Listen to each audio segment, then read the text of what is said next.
Pagi itu seperti biasa, seorang petani sedang berjalan menuju lahan garapannya di area hutan Goa Lowo, Ponorogo, Jawa Timur. Di tengah keheningan, sekitar pukul 6:30 pagi, tiba-tiba langkahnya terhenti. Ia menatap sesuatu yang tampak tidak wajar di antara semak-semak. Awalnya ia mengira itu hanyalah karung bekas pupuk yang tergeletak. Namun, saat ia mendekat, jantungnya mulai berdegup kencang. Sebuah tubuh perempuan terbaring tak bergerak, setengah telanjang. Bagian bawah tubuhnya mengenakan celana pendek hot pants berwarna abu-abu, sedangkan bagian atasnya hanya ditutupi pakaian dalam atau bra warna hitam. Wajahnya pucat, rambutnya sebahu, lehernya tampak memar, dan di sisi kepalanya ada bekas luka lebam. Lalu siapakah jasad wanita itu? Apakah merupakan korban penghilangan nyawa? Dan siapa pelakunya yang nekat berbuat keji seperti itu? Saksikan kisah nyata ini secara lengkap dalam tayangan Jejak Kasus X berikut ini.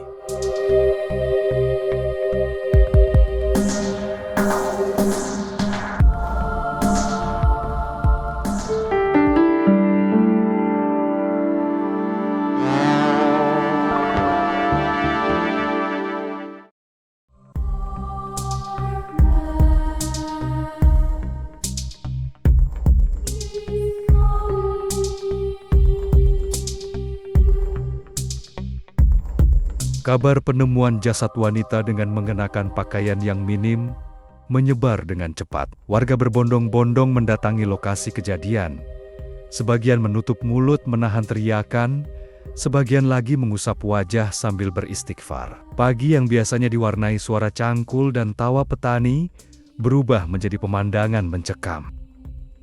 Usai menerima laporan dari warga, polisi dari Polsek Sampung bersama tim Inafis Polres Ponorogo langsung menuju ke lokasi. Lokasi diamankan dengan membentangkan garis polisi di area sekitar. Jasad wanita tampak ditutupi karung, setengah telanjang. Bagian bawah mengenakan celana pendek hot pants berwarna abu-abu. Bagian atas tubuhnya hanya mengenakan pakaian dalam. Dari hasil pemeriksaan awal tim medis Puskesmas Sampung dan tim Inafis Polres Ponorogo, ditemukan tanda-tanda penganiayaan atau kekerasan pada tubuh korban. Terdapat luka lebam pada bagian wajah dan luka bekas jeratan tali pada leher korban. Pihak kepolisian terus melakukan penyisiran. 2 barang bukti, yaitu kaos berwarna merah muda dan tas kecil berwarna hitam, ditemukan di sekitar lokasi dan telah diamankan untuk mendukung proses penyelidikan. Salah satu anggota tim kepolisian menemukan sebuah KTP yang tercecer di lokasi kejadian. Korban diduga bernama ALP, 30 tahun. Seorang warga RT 01 RW 09 Dusun Panjing, Desa Bandar, Kecamatan Bandar, Kabupaten Pacitan. Korban berstatus cerai hidup dan berprofesi sebagai wira swasta. Usai melakukan pemeriksaan di lokasi kejadian, korban dibawa ke Rumah Sakit Bayangkara Kediri, Polda Jawa Timur untuk dilakukan visum dan otopsi. Hasil otopsi menunjukkan korban mengalami luka akibat benda tumpul pada bagian kepala dan luka bekas jeratan pada bagian leher. Menurut dokter forensik Rumah Sakit Bayangkara, korban diperkirakan sudah meninggal sekitar 8 jam dari penemuan pertama kalinya oleh warga di hutan jati pada Selasa pagi. Kondisi korban sudah mulai mengalami pembusukan ketika petugas forensik mulai memeriksa untuk melakukan proses otopsi. Terdapat kecocokan antara sidik jari korban di KTP dengan sidik jari korban ketika dilakukan identifikasi di bagian forensik rumah sakit, dapat dipastikan korban adalah ALP, wanita berusia 30 tahun, warga Bandar, Kabupaten Pacitan.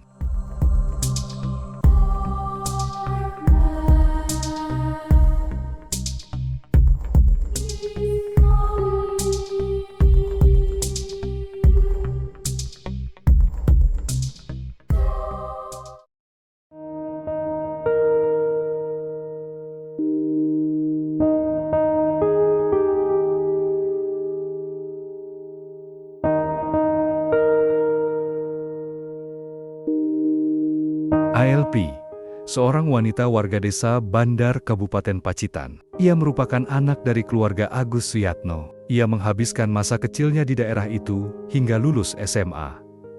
Ia melakukan pernikahan pertamanya pada usia muda, sekitar 18 tahun. Namun entah apa penyebabnya, usia perkawinannya ini cukup singkat. Setelah dikaruniai seorang anak lelaki, ALP bercerai dengan suaminya. Tidak butuh waktu lama, ALP kembali menikah untuk kedua kalinya. Seperti sebelumnya, pernikahan kedua ini juga kandas di tengah jalan. Ia harus menerima kenyataan pahit. Kembali bercerai untuk kedua kalinya.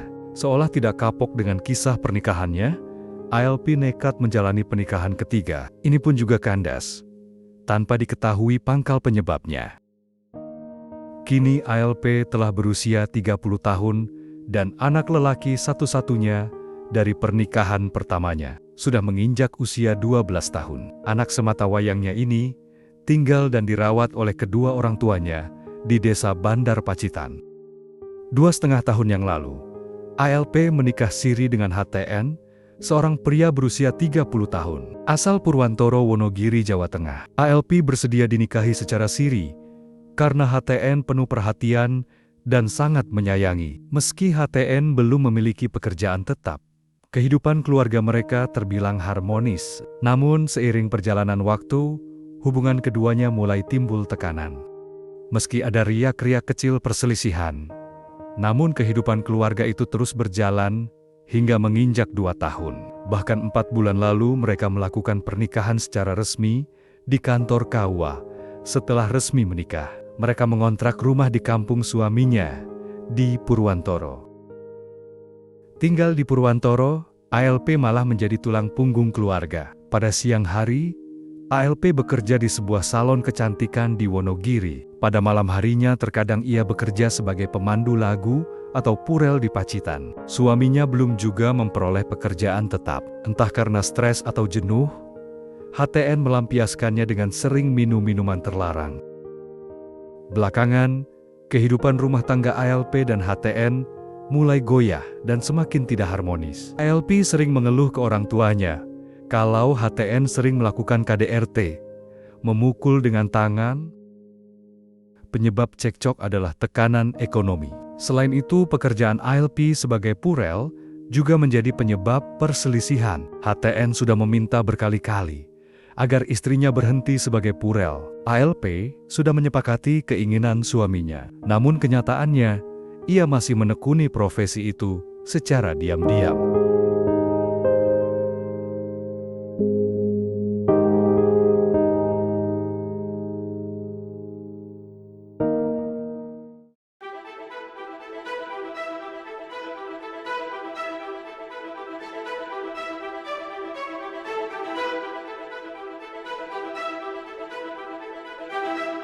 Setelah memperoleh kepastian identitas korban, polisi segera melakukan proses penyelidikan. Penyelidikan dimulai dari jejak terakhir korban. Dari keterangan beberapa saksi, diperoleh informasi, Senin 11 Agustus 2025, sekitar pukul 13, ALP pergi ke arah Pacitan. Tidak diketahui apakah mau menengok anaknya yang tinggal bersama orang tuanya, atau pergi ke tempat karaoke di Pacitan. Untuk mengungkap rangkaian informasi ini, polisi mendatangi rumah kontrakannya di Purwantoro, Wonogiri. Sekitar pukul 13 siang polisi menemui HTN, suami ALP di rumahnya. Polisi meminta keterangan kepada HTN tentang keberadaan istrinya. HTN mengaku tidak mengetahui dan hanya mengatakan bahwa kemarin siang, sekitar pukul 13, istrinya berpamitan akan menengok anaknya yang tinggal bersama orang tuanya di Pacitan. Sejak itu, ia belum berkomunikasi lagi. Polisi tidak mempercayai begitu saja. HTN akhirnya dibawa ke Polres Ponorogo sebagai saksi guna dilakukan pemeriksaan secara intensif. Setelah beberapa jam diperiksa maraton oleh petugas kepolisian, HTN akhirnya menyerah dan mengakui dialah yang menghilangkan nyawa istrinya. HTN akhirnya ditetapkan sebagai tersangka.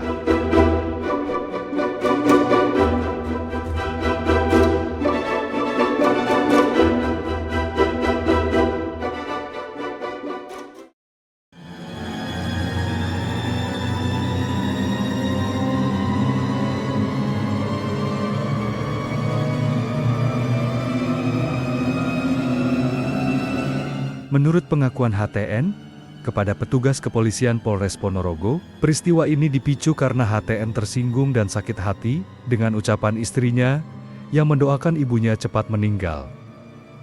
Dalam rekonstruksi yang dilakukan oleh Polres Ponorogo pada hari Kamis, tanggal 21 Agustus 2025 lalu, terungkap secara jelas kronologi terjadinya kasus penghilangan nyawa di hutan Goa Lowo, Ponorogo.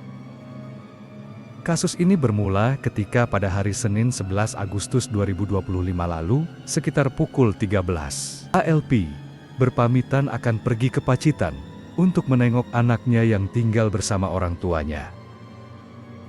Namun pada hari Selasa 12 Agustus 2025, sekitar pukul 2 dini hari ia ditelepon istrinya untuk menjemput di dekat perempatan lampu merah Somoroto, Kecamatan Kauman, Ponorogo. Emosi HTN mulai naik. Ia merasa dibohongi dan dikhianati. Istrinya ke Pacitan ternyata bukan menengok anaknya, tapi hanya alasan untuk tetap bekerja sebagai purel.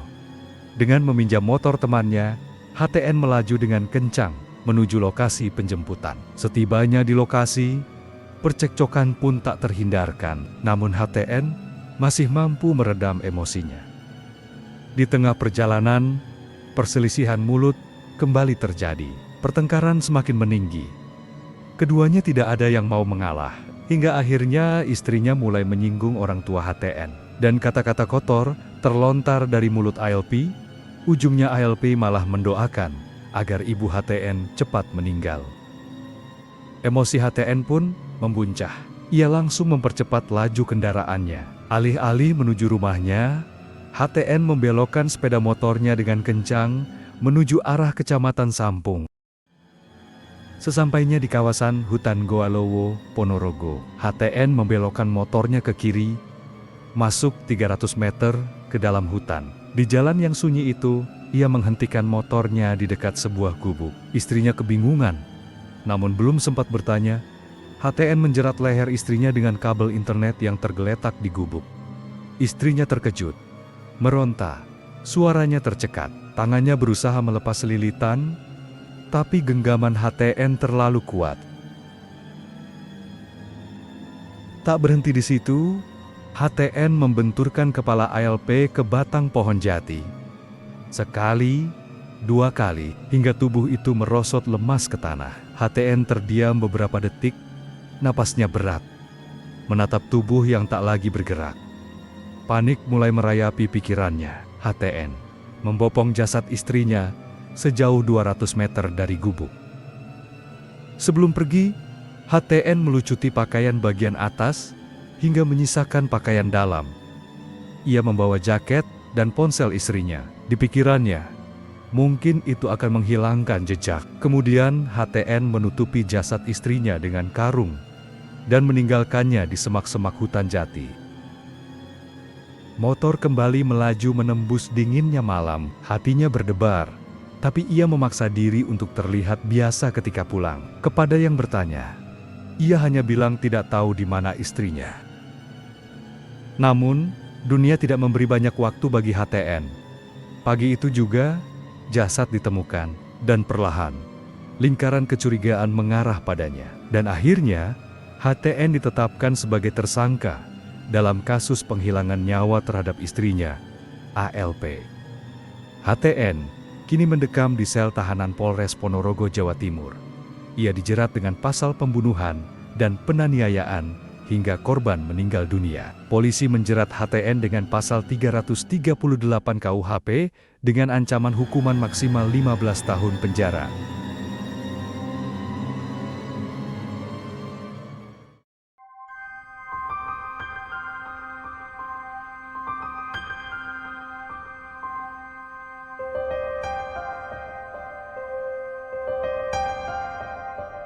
Di Desa Sampung, garis polisi sudah lama dilepas. Hutan Goa Lowo kembali sunyi, menyisakan kenangan pahit bagi warga. Nama ALP kini menjadi bagian dari cerita kelam di Ponorogo. Seorang perempuan yang tewas di tangan suaminya sendiri, di malam yang seharusnya hanya berakhir dengan perjalanan pulang. Dan HTN kini duduk di balik jeruji besi, menatap masa depan yang digelapkan oleh satu malam penuh amarah. Dari cerita kisah nyata ini, masih menyisakan sebuah pertanyaan, kenapa di sebuah gubuk reot di tengah hutan jati, bisa tergeletak sebuah potongan kabel internet? Silahkan beri tanggapan dalam kolom komentar.